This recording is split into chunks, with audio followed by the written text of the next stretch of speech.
লাগিছিলে কিমান বহালে আচলতে আমাৰটো দাবী বহুতেই আছিলে দাবীলৈ নাযাও কিন্তু যোৱা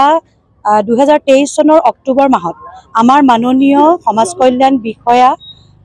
আমাৰ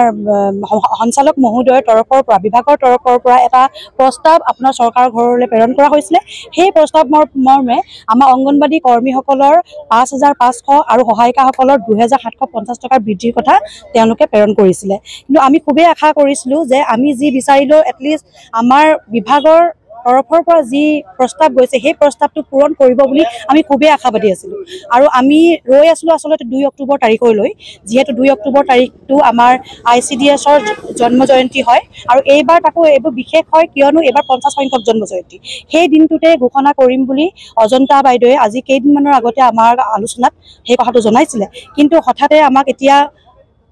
মাননীয় মুখ্যমন্ত্ৰী মহোদয়ে 2 অক্টোবৰ আগতীয়াকৈ কিয় ঘোষণা কৰিলে মাত্ৰ 1500 টকা এটা আমাৰ কৰ্মীসকলৰ বাবে আৰু সহায়িকাসকলৰ বাবে মাত্ৰ 750 টকা আমি আচলতে আচৰিত হৈছোঁ আমাৰ আচলতে মুখৰ মাতে হেৰাই গৈছে কিমান বহা আপোনালোকৰ প্ৰস্তাৱত কিমান আছে 5,500 টকা আছিলে কৰ্মীসকলৰ বাবে হয় আৰু আমাৰ সহায়িকাসকলৰ বাবে আছিলে 2,750 টকা বৃদ্ধিৰ প্ৰস্তাৱ দিয়া হৈছিলে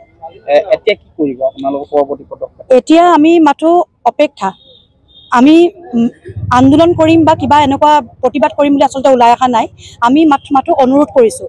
আমি খুবেই আশাবাদী আমাৰ মাননীয় মুখ্যমন্ত্ৰী মহোদয় কামৰ সলনি এটা মজুৰি এটা মাননি উচিত মাননি দিব বুলি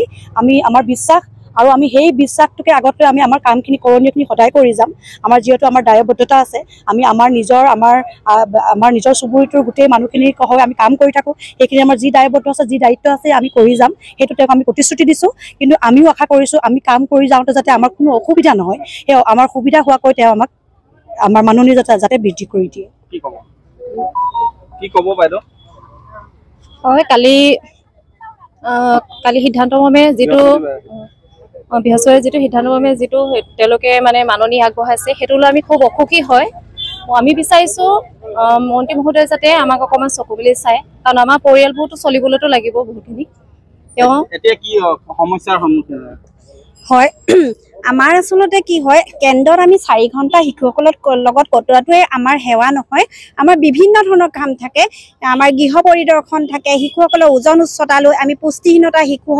পুষ্টিহীনতাত ভোগা শিশুসকলক উলিয়াই আমি NRCলৈ প্ৰেৰণ কৰিব লাগে আৰু বিভিন্ন ধৰণৰ আমাৰ কাম আমাৰ দিনটোত মানে 24 ঘণ্টাই আমি চাব লাগে যে আমাৰ আজি কি মানে কাম আহিব গতিকে এই কামৰ মূল্য উচিত মূল্য যদি মুখ্যমন্ত্ৰীয়ে আমাক দিলেহেঁতেন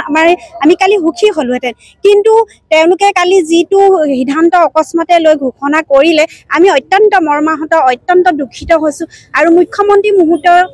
মহোদয়লৈ এই মুহূৰ্তত মই মাত্ৰ অনুৰোধ কৰিব বিচাৰিছোঁ তেওঁ যাতে পুনৰ এই